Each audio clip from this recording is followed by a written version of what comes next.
네, 이어서 모닝 스탠바이 넘어가 보도록 하겠습니다. 자, 오늘 9월의 마지막 거래일을 앞두고 있는데요. 바로자산 운용의 윤정식 상무입니다. 상무님, 안녕하십니까? 네, 안녕하세요. 네.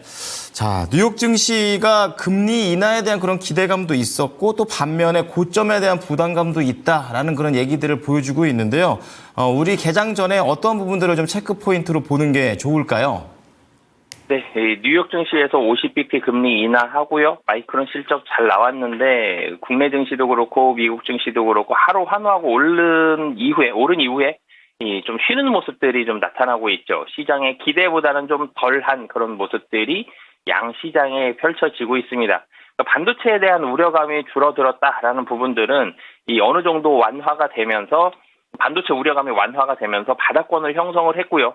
바닥을 확인했다라는 부분들은 좋은데 여기서 올라가자니 아직까지는 좀 머뭇거리는 그런 모습들이 많이 있고 여전히 리스크는 있을 수도 있다라는, 그러니까 이전에 리스크에서 엔비디아도 그렇고요. 국내에 SK 하이닉스 겨울이 온다 레포트도 그렇고요. 너무 많이 시장 참가자들이 좀 놀랬었죠. 그렇기 때문에 이런 리스크들이 완화가 됐음에도 불구하고 다시 한번 위로 슈팅이 좀 매수가 강하게 좀 나오면서 올라가야 되는데 이런 부분에 있어서는 좀 머뭇거리는 모습이 반도체에 있어서 좀 펼쳐지고 있습니다. 반도체가 한번 올라가고 나서 좀 쉬고 있는 모습들이 있기 때문에 그런 모습들이 국내 증시에는 특히나 더 상승을 좀 제한하는 그런 모습들이 나오고 있는데요. 미국 증시 같은 경우는 PCE 물가지수 하락으로 인해서 11월 50bp 인하 가능성이 50% 미만에서 50% 이상으로 올라왔습니다. 50% 이상이라 그래서 80% 90% 이 정도까지는 아니고요. 50%대 중반 정도까지 좀 올라가는 그런 모습을 보여줬고요. 11월에 50bp 인하한다 그러면 유동성 부분들이 나오겠죠. 유동성 기대감이 나옵니다. 그러면 시장에 차익 매물이 좀 나오더라도 시장은 어느 정도 좀 버텨주는 그런 모습들이 있죠. 엔비디아와 테슬라가 좀 다른 그런 모습들, 상반되는 모습들을 보여줬는데 엔비디아 같은 경우는 중국 정부에서 엔비디아의 칩에 대해서 자국 기업들, 그러니까 중국 기업들에서 엔비디아 칩을 좀 구매하는 걸 자제시켰다. 중국이 워낙 사실은 소비에 대해서 이 칩 구매를 한다 그러면 워낙 좀 많기 때문에 이런 기대감들이 좀 있을 수 있는데 여기에 있어서 기대감보다는 악재로 좀 다가오는 그런 모습들이 있었고 블랙엘 신규 칩에 대한 출시 지연에 대한 우려감이 또 반영이 됐습니다.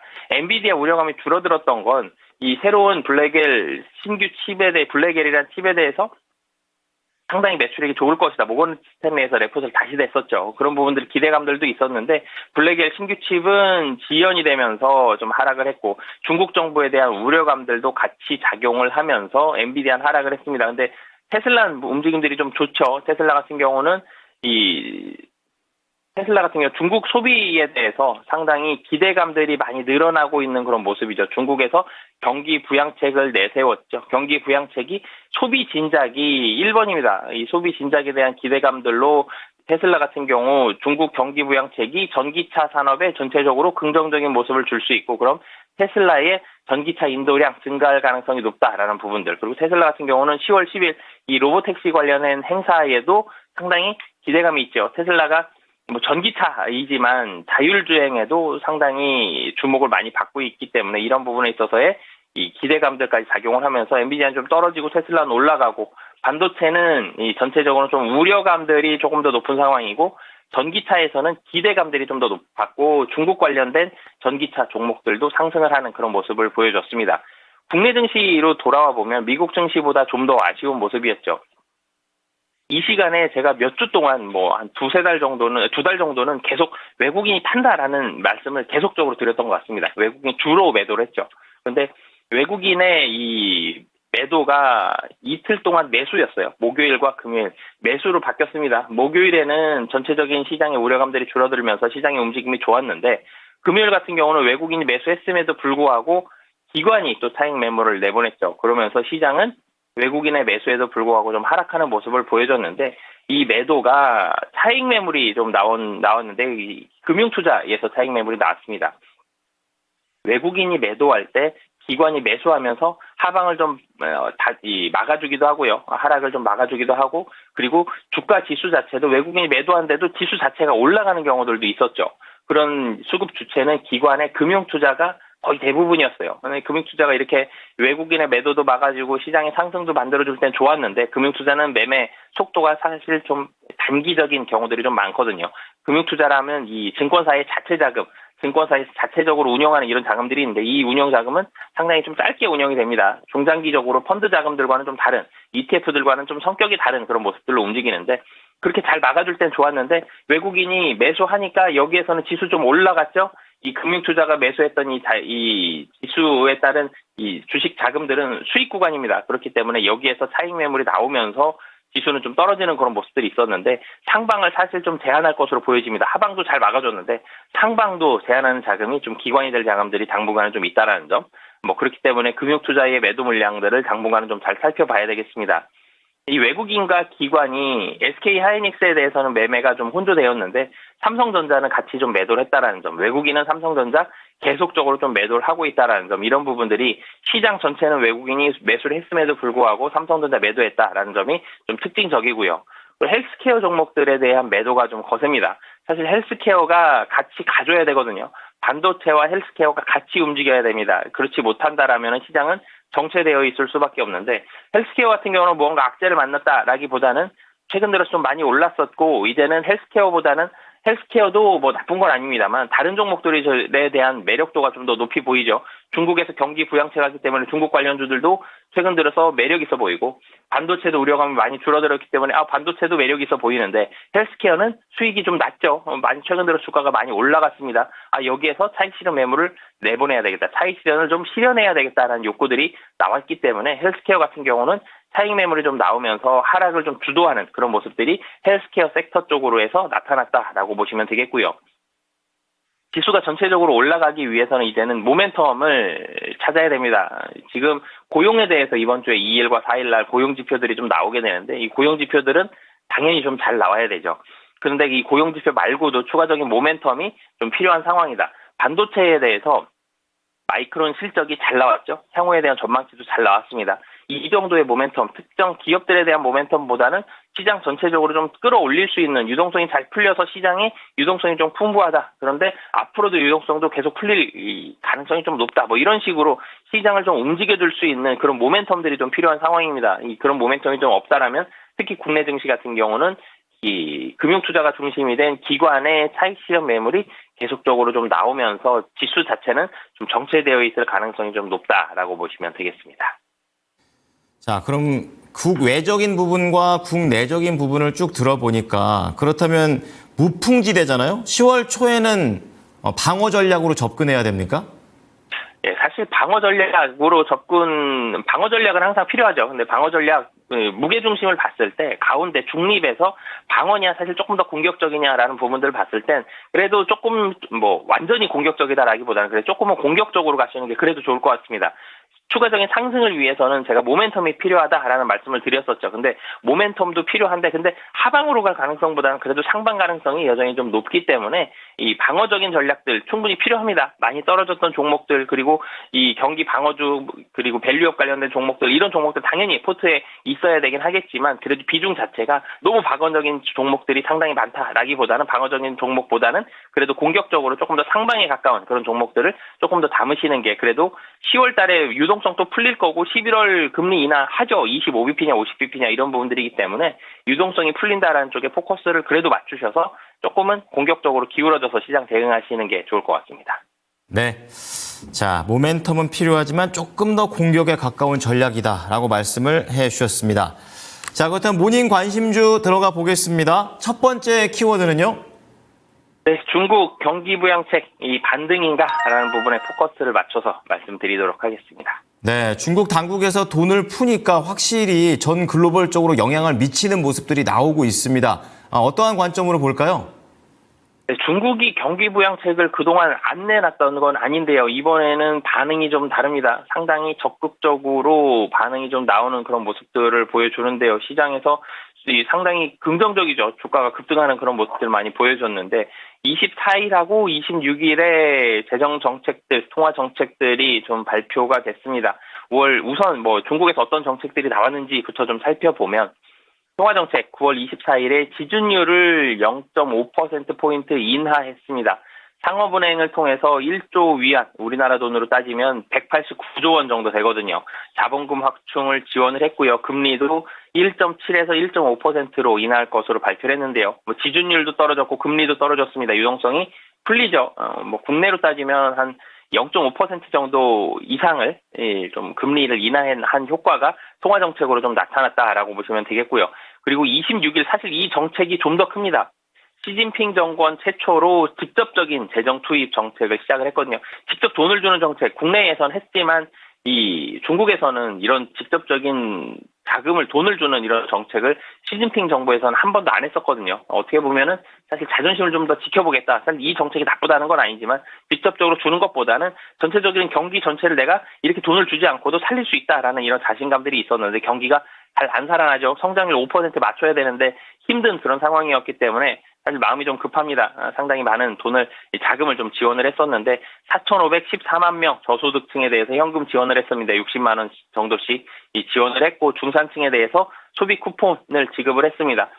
여기에 포커스를 맞췄던 거는 사실 24일 통화정책 유동성을 좀 더 풀리게 하겠다. 물가가 조금 더 올라가는 그 부분들은 어느 정도 감내를 하더라도 시장이 돈을 좀 더 풀어서 이 유동성을 풍부하게 해서 경기를 좀 더 활성화시키겠다라는 부분들 이런 게 하나가 있고 또 한 가지는 직접적으로 재정을 주죠. 바로 소비 진작을 좀 적극적으로 좀 빠르게 소비 진작을 좀 하고 싶다라는 이런 부분 이런 정책들이 나왔습니다. 부동산 뭐 안정화 발언들도 뭐 9월 20일 같이 했었는데 이러면서 위안화 강세 전환 그리고 중국과 홍콩 증시 강세를 보여줬고 제가 좀 전에 뭐 테슬라 미국 증시 말씀드릴 때 얘기도 드렸는데 중국 전기차 관련된 종목들도 같이 좀 올라가는 그런 모습들을 보여줬죠. 중국 경기가 전체적으로는 좀 올라간다, 상승을 한다라는 부분에 이 시장은 좀 포커스를 맞추고 있고 국내도 마찬가지죠. 석유, 화학, 철강 이런 중국 관련된 종목들 주가가 최근 들어 상당히 좀 좋아졌습니다. 아직 중국 소비 올라가는 거 확인 안 됐거든요. 그렇지만 투심이 굉장히 많이 올라갔죠. 중국에서 이렇게 적극적으로 통화정책과 재정정책을 실시한다라면 소비는 올라갈 것이다. 그러면 중국에서 여러 가지 소비와 관련된 경기가 활성화가 되고 그러면서 수혜를 받을 수 있는 기업들 투심이 굉장히 많이 좋아지는데 두 가지 이유가 있었죠. 실질적으로도 실제로도 실적이 좋아질 수 있다라는 부분이 있고 또 한 가지는 중국 관련된 종목들 대부분이 주가가 좀 아래에 많이 내려와 있었습니다. 그러면서 주가 가격적으로도 좀 부담이 좀 덜한 그런 모습들이 있었는데 중국에서 소비가 늘어난다. 직접적으로 자금도 지원했고 중산층에 대한 소비 위축도 해소가 될 이런 부분들에 대한 기대감들이 있었는데 석유화학 쪽에 있어서의 이런 모습들은 중국 경기와 굉장히 많이 밀접한 관련을 보여줬습니다. 석유화학 수요가 글로벌 경기와는 당연히 뭐 민감도가 높은데 글로벌 경기 중에서도 중국 쪽과 민감도가 가장 높죠. 중국 경기가 좀 살아난다라면 석유화학 쪽이 상당히 좀 좋을 것이고 판매 가격이 중국 제품 가격에 굉장히 밀접하게 연관이 되기 때문인데요. 그러면서 중국 경기 살아났을 때 석유화학 쪽에 있어서의 이런 수요가 늘어날 가능성이 상당히 좀 높다. 그렇기 때문에 석유화학 쪽 이 10월부터 중국 소비가 좀 사실 중국 소비는 좀 빠른 속도로 회복이 될 것으로 개인적으로는 좀 생각을 하고 있는데 만약에 10월부터 중국 소비가 개선이 된다 그러면 10월 하순부터 한 달 이내에 석유화학 제품에 대한 가격 반응이 일어납니다. 10월에서 12월 정도 화학 제품 마진이 상당히 좀 기대를 할 수 있다. 뭐 그렇기 때문에 이 중국 쪽에 있어서의 경기 부양책 반등이 일어날 가능성 지금 중국 정부의 움직임들을 보면 굉장히 좀 적극적으로 하기 때문에 반등이 일어날 가능성 좀 높다라고 판단을 하고 있고요. 그쪽에 있어서는 석유화학 쪽에 있어서의 이 회복이 상당히 좀 긍정적이다라고 긍정적인 상황이 나타날 가능성이 높다라고 보여지고요. 관련된 종목으로는 국내 석유화학 하면 사실 1번이죠. 대장주입니다. 롯데케미칼. 최근 들어서는 조금씩 오르곤 있지만 이전에 어둠의 시기가 사실 암흑기가 굉장히 좀 길었습니다. 실적이 좋지 않아지는 그런 모습들이 있었고 중국에 있어서의 경기가 굉장히 좋지 않았었고 화학 제품에 있어서도 화학도 그렇고 철강도 그렇고 중국에서 이렇게 저가형 물건들이 좀 많이 나온다라면은 국내에 있어서는 이 피해죠. 중국 경기 올라간다라는 쪽에 포커스를 맞춰서 롯데케미칼을 좀 말씀을 드리겠는데요. 롯데케미칼 2분기 실적 컨센서스를 하회했습니다. 영업이익이 적자가 1,000억이 넘었었죠. 뭐 납사 쪽에 있어서의 영레깅이 발생했고요. 그리고 정기 보수 영향으로 인해서 컨센서스를 하회한 모습들을 보여줬는데 3분기 영업이익도 마이너스 1,000억 정도로 적자 전망이 유력한 상황입니다. 뭐 적자는 나고요. 적자 폭이 어느 정도냐 라는 부분들이 있는데 이 시황에 대한 개선이 시장은 3분기 정도는 조금씩 올라갈 것으로 기대를 했었는데 기대보다는 시황이 좀 덜 올라갔죠. 업황이 좀 좋지 않았습니다. 그러면서 3분기에도 여전히 한 1,000억 정도의 적자가 나타날 가능성이 좀 높은 상황인데 그런데 제가 말씀드리고 싶은 포커스는 이제는 4분기입니다. 오늘이 3분기 마지막 날이거든요. 내일부터 4분기 시작이죠. 그렇기 때문에 3분기 실적보다는 4분기에 좀 포커스를 맞추셨으면 좋겠는데 4분기부터는 실적이 조금씩 올라갈 것으로 보여집니다.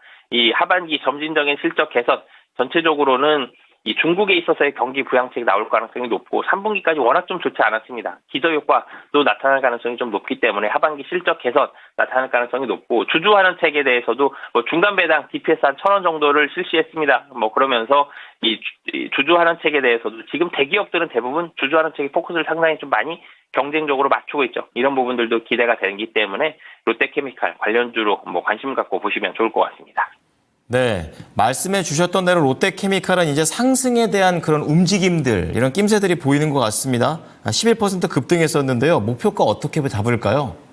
네, 7만 원대 중반, 뭐 중후반 정도에서부터 주가가 상당히 좀 빠르게 올라왔죠. 10만 원 정도까지 올라왔는데 한 11만 5천 원 정도 되면 매물이 좀 많이 나올 가능성이 좀 있습니다. 11만 5천 원에서 12만 원 정도. 그렇기 때문에 1차적으로는 11만 5천 원 목표가 잡고 대응하시면 좋을 것 같습니다. 네, 자 이번에 다시 한번 석유화학이 올라갈 수 있을지 지켜보겠습니다. 두 번째 키워드는요? 네, 이 조선주에 좀 포커스를 맞춰보겠고요. 조선주가 지난주에 급락을 했습니다. 조선주 급락에 대한 이유와 향후에 어떤 식으로 좀 대응을 해봐야 될지에 대한 부분 말씀드리도록 하겠습니다. 네, 그동안 조선주는 전망이 좋다. 그리고 수주도 이제는 저가 수주 안 해도 된다. 좋은 거밖에 없었다라고 좀 볼 수가 있겠는데 좀 하락을 하니까 놀라지 않을 수 없었습니다. 어떠한 내용에서 봐야 될까요?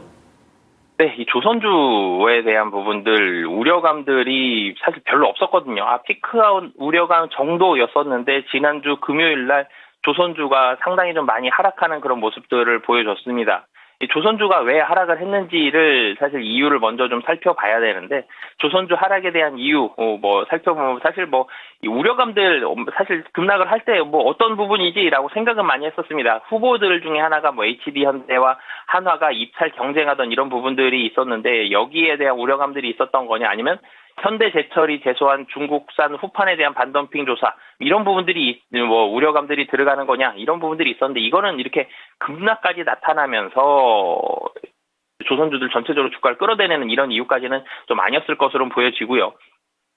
중국 경기부양책이 사실은 어떻게 보면 우려감으로 작용을 했습니다. 중국 경기부양책이 이 확대가 된다. 그러면 철강석과 구리 가격 이런 원자재 가격들이 전체적으로는 올라갈 가능성이 높죠. 화학주의 수혜입니다. 철강주에도 수혜인데 가격이 올라갑니다. 후판 가격에 대한 우려감들이 확대가 됐습니다. 이 부분이 조선주 급락에 대한 가장 결정적인 요인이었을 가능성이 높거든요. 그래서 한마디로 재료 가격, 배를 만드는 철판 가격이 오른다. 그렇기 때문에 배를 만들었을 때 이런 이 마진율 자체가 떨어질 가능성이 높다. 그렇기 때문에 시장에서는 뭐 우려감으로 좀 작용을 했는데 왜 그랬느냐라는 부분들을 보면 시장에서는 조선주 밸류에이션을 많이 외국인 기관도 그렇고 국내 기관도 그렇고 많이 따지죠.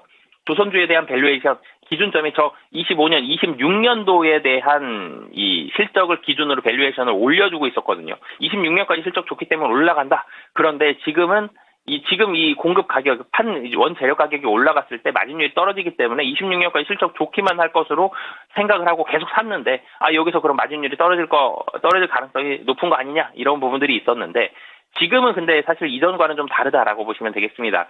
현재는 이 공급 제한으로 인해서 선가에 충분히 전가가 가능한, 그러니까 조선 배를 만드는 셀러가 있고요. 조선을 사는 이 바이어들이 있는데 셀러 우위 시장입니다. 이 파는 쪽 입장이 훨씬 우위이기 때문에 파는 쪽이 우위다. 그러면 재료 가격 올라갔기 때문에 이 돈을 더 내세요. 가격이 올라갔습니다. 좀 더 비싸게 구입하셔야 됩니다. 이렇게 선가에 반영을 시킬 수 있는 그런 상황입니다.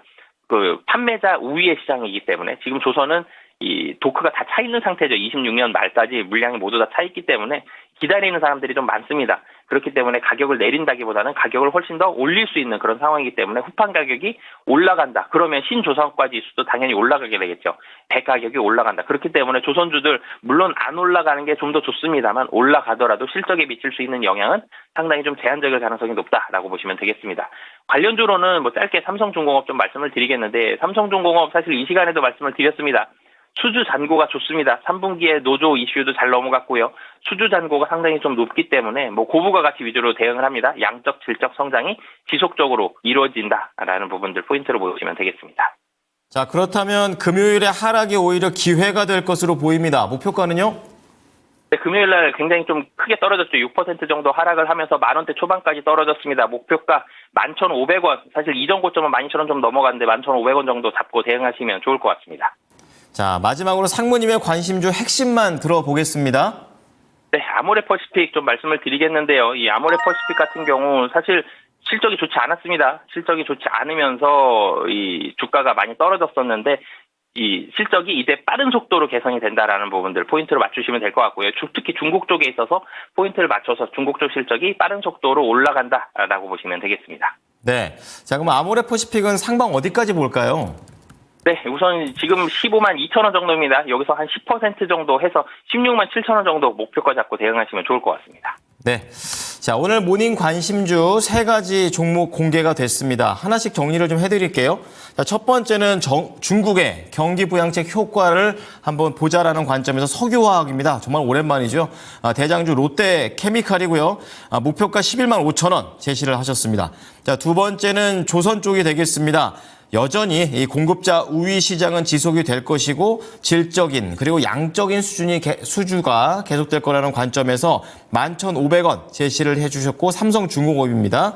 자, 마지막으로 관심주 세 번째는요. 화장품 쪽에서 역시 또 중국과의 연결고리를 말씀해 주셨죠. 아모레퍼시픽 큰 종목으로 함께해 봅니다. 16만 7천 원 제시하셨습니다. 상무님 오늘 내용 잘 참고하겠습니다. 네, 감사합니다. 네, 지금까지 투자 판단에 도움이 될 수 있는 정보를 제공해 드렸습니다. 하지만 특정 종목의 상승과 하락을 보장하지는 않으니까요. 이 부분 참고해 주시기 바랍니다. 오늘도 성공 투자하십시오. 고맙습니다.